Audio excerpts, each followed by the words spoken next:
Okay, sorry that last video just kind of stopped in mid-sentence. Was having a little bit of storage issues with my phone, but I think we've gotten that fixed.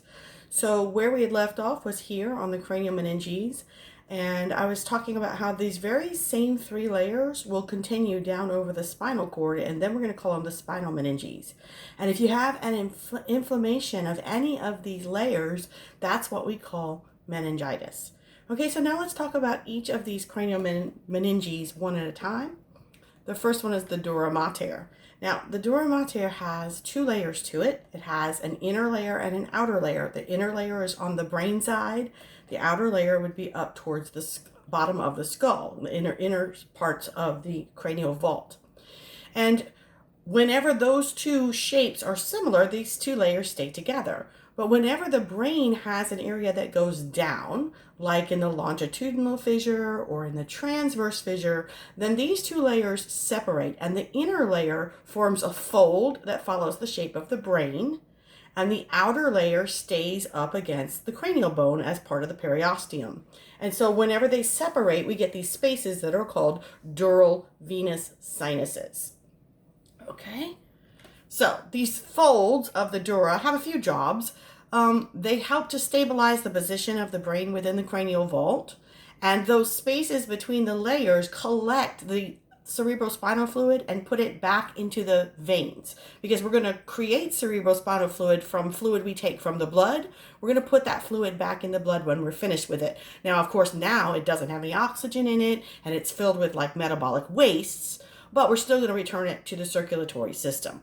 Now, there are three large folds that are made of this inner layer of the dura, and the folds are called the falx cerebri, the tentorium cerebelli, and the falx cerebelli. Notice two of them have cerebelli, which means they relate to the cerebellum, and two of them have the word falx. Now, falx, it's going to let you know that this is a vertical divider. The falx cerebri is going to divide the two sides of the cerebrum, the cerebral hemispheres. It's going to go down into the gap known as the longitudinal fissure. Okay, so it's going to have two vessels in it that are going to collect the cerebrospinal fluid. They are called the superior sagittal sinus and inferior sagittal sinus. Let's skip down to the bottom one here. The falx cerebelli is going to come up from the bottom of the inside of the occipital bone, and it's going to go into the divider between the right and left cerebellar hemispheres, or the two sides of the cerebellum. The one in the middle, the tentorium cerebelli, is going to divide the cerebrum from the cerebellum. It's going to go into the deep trench that divides the two, that's called the transverse fissure, and it's going to go over the cerebellum kind of like a little tent, so it is called the tentorium cerebelli. The second layer of the meninges is called the arachnoid mater, which means spider mother, because you'll see in a few minutes it has kind of a webby side to it. It's right under the dura, but between the dura mater and the arachnoid mater is an area called the subdural space. Remember, sub means under, so under the dura, before we get to the arachnoid, is the subdural space. Then we have the arachnoid, which is a solid piece, and then the webby parts that go down from the solid layer are called the subarachnoid space, and that fills the gap between the arachnoid and the innermost layer, which is the pia mater. And remember, pia means to cling tightly. Pia mater is attached to the brain's surface. The astrocytes actually attach it, so you technically cannot peel off the pia mater. Now, the dura mater follows the general shape of the brain and only goes down in where there are fissures. The arachnoid mater clings a little more tightly, but it doesn't go into every nook and cranny. The pia mater is in every single nook and cranny on the surface of the cerebrum. So here's a little diagram. Down here at the bottom, you can see where the little inset's going to come from. It's going to come from right here. So you see the brain, and you see some space, and then you see the cranial bone. So if we go up here up top, you will notice that here is my skull bone. This is probably the parietal bone. And then I have the outer layer of the dura, known as the periosteal dura. And then down here is the inner layer of the dura, or the meningeal layer. And this gap between them is a dural sinus. And this is where we're going to collect the fluid. Okay, so this is the meningeal layer of the dura. Then we have a little dark spot. This space here is the subdural space. Then we have the top edge of the arachnoid mater, and then you can see the little webby pieces that come down from that. That is the subarachnoid space. And then right after that is the pia mater and then the cerebral cortex. All right, I'm going to change my camera just a little bit so you can see more of this image. There we go. All right, so these are the dural folds. So this is just the outermost, toughest layer.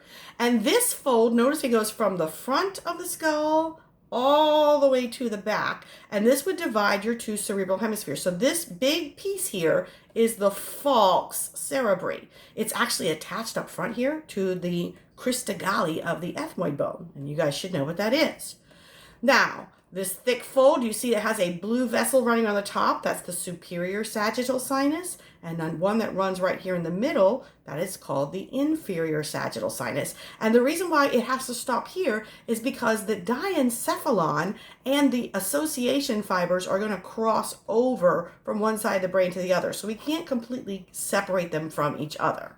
We're going to learn about those later in this chapter. Okay, so this one vertical piece, largest one, is the falx cerebri. And then if you look over here from the bottom of the occipital bone, we have a really short one. And this is where the cerebellum sits. And so this one is going to divide the two sides of the cerebellum. So this is the falx cerebelli. And then this one is going to go in the space that divides the cerebrum from the cerebellum. It covers the cerebellum like a little tent. And so it is called the tentorium cerebelli. Okay, so cerebrospinal fluid. This is our second line of defense. We replace blood with cerebrospinal fluid. So it's going to do all the things that blood would do. First of all, it's going to support the brain by bringing oxygen and nutrients and messengers and removing waste. It actually physically supports the brain because it makes it float a little bit in your head, and that allows it to cushion the delicate neural structures that are part of the brain. So where we make the cerebrospinal fluid are in these areas of the brain called ventricles, which form as the brain is forming. These are empty spaces, and they are lined with ependymal cells. And this complex of ependymal cells surrounding capillaries is called a choroid plexus. Now you make about a half a liter of cerebrospinal fluid every day by taking the fluid out of the blood, processing it through ependymal cells, and then spitting it into the ventricles. We're also going to reabsorb that fluid after it's had time to circulate around the entire brain and spinal cord, and that fluid goes back in through the dural venous sinuses to go back into circulation of the blood. So, the cerebrospinal fluid will start at the choroid plexus. It's deposited in the ventricles. It's going to go from the ventricles into the central canal of the spinal cord. It's going to go into the subarachnoid space around the outside of the brain. Okay, there's two places where it's going to cross over. And then when it gets back around to the top, there are going to be places where the arachnoid mater actually pokes through and punctures through the dura. It's going to be like a valve. These are going to be called arachnoid villi. And that allows the used up cerebrospinal fluid that's now filled with waste, and we've taken all the oxygen out, to go from the arachnoid past the dura, the meningeal dura, and get squirted into the dural venous sinus so we can take it back to the veins. Now, when we have collections of these little arachnoid villi, they look like little dots on the surface of the arachnoid mater, and these are called arachnoid granulations.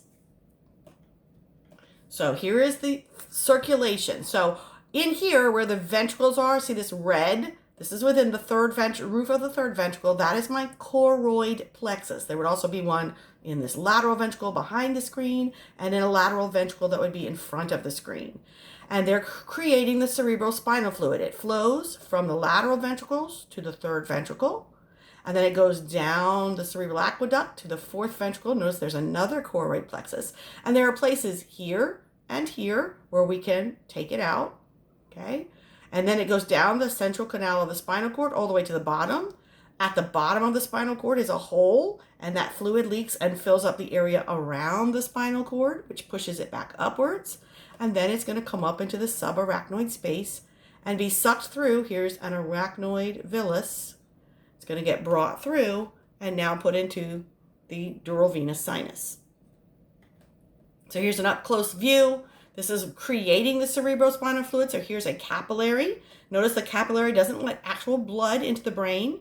Instead, we're going to draw the fluid out of the capillary, put it through the choroid plexus, and then secrete this new cerebrospinal fluid into the space around the plexus, which is the ventricle. And we're going to bring out nutrients and oxygen into the cerebrospinal fluid, and we're going to put waste and CO2 into the into the capillary. Now, how do we get it out? This is an arachnoid villus. So here's my arachnoid layer. It pokes through the meningeal part of the dura, sticks up. Okay, so this is an arachnoid granulation. And now the fluid is able to come out and leak into the dural sinus, like the superior sagittal sinus. So between the meninges and the cerebrospinal fluid, we're able to hold the brain in position, especially with the dural folds. We're able to cushion it against head trauma, okay, and sudden jolts, and we're allowing things to, like oxygen and nutrients, to be delivered, but we're hopefully keeping out things like pathogens. Now, a cranial trauma is a head injury that results from impact with an object, and that's going to cause another problem because we have the volume around the brain is very tightly controlled, the amount of cerebrospinal fluid that's there. And any other fluid that leaks in, like blood, if you begin to have a brain bleed, or if you begin to have an immune response due to injury, that can cause swelling, and there's just no room in the brain area for swelling in the cranial vault. And so that would cause big problems. Like if the brain begins to swell, then the only hole it has to come out through is the foramen magnum, and your brain will actually push itself out through the foramen magnum and shear off the brainstem. All right, so if we don't let blood get in the brain, how are we going to get oxygen and nutrients? Well, we are going to bring blood up in traditional blood vessels to the brain's surface. We have 2 internal carotid arteries and 2 vertebral arteries, and they're going to deliver oxygen and nutrients to the bottom surface of the brain in this area called the circle of Willis, which is going to be then combined with astrocytes and go into the plexuses so that we can protect the brain from other things from the blood that want to get out. And then most blood is removed from the dural venous sinuses by the internal jugulars. All right, so disorders that interfere with oxygen or blood supply to the brain. A cerebrovascular accident, a CVA, or commonly known as stroke, is any stoppage of blood flow to a part of the brain. And obviously, that's really critical because neurons die within minutes without oxygen. All right, so we've mentioned this, the blood-brain barrier. It's made of the astrocytes, and it keeps the brain tissue from being affected from other things that might be in the blood. And so we're going to make tight junctions between astrocyte feet and the endothelial cells or the epithelial cells of a capillary. And so only things that can get through cell membranes can easily pass through, like oxygen, CO2, steroids, prostaglandins, and alcohol. Yes, alcohol can go right to your brain. And then the rest of the things are kept out by the astrocytes. Now there's a blood cerebrospinal fluid barrier from where we're converting blood into cerebrospinal fluid, and instead of astrocytes, we're using ependymal cells. And their job is to limit the things that are actually taken out of the blood and get into the cerebrospinal fluid.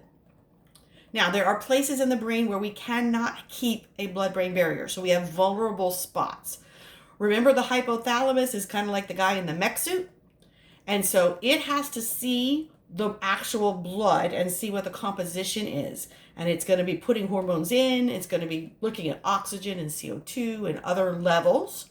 There's another area, the back of the pituitary gland, that's going to have to put in a couple of neurohormones. The pineal gland, which is at the back of the thalamus. And of course, anywhere we have a choroid plexus, we can't have a blood-brain barrier. Okay, so now the chapter takes a turn. And it's going to go region by region, starting at the bottom of the brainstem and work its way back up to the cerebellum. And it's going to talk about each region individually. So I'm going to stop this video and I'll start a new one with medulla oblongata.